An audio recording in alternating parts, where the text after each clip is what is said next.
Saate... Kuule, sa nagu kuradi keigar üldse ei vaata, kus sa kõnnid või? Kaspar! Ausalt, ma korraks pööran selja ja see hakkab mingi keiradar käima või? Päriselt? Lõpeta ära! Ei lõpeta, mis tahad siit üldse? Tulid oma vikerkaart otsima või? Aga ometi ei ole mina see, kes end siin peidab, on ju? Mida iganes, kuule ausalt. Võta oma ükssarvik ja tõmba naaksu.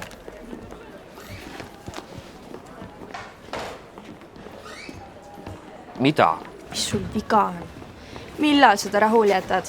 Oled sa märganud, kui palju teda mõnitavad pärast seda, kui ta välja tuli? Sa aru, kas sa tunned ennast kuidagi kõvema mehena, kui saad talle haiget teha? Elise. Mis on?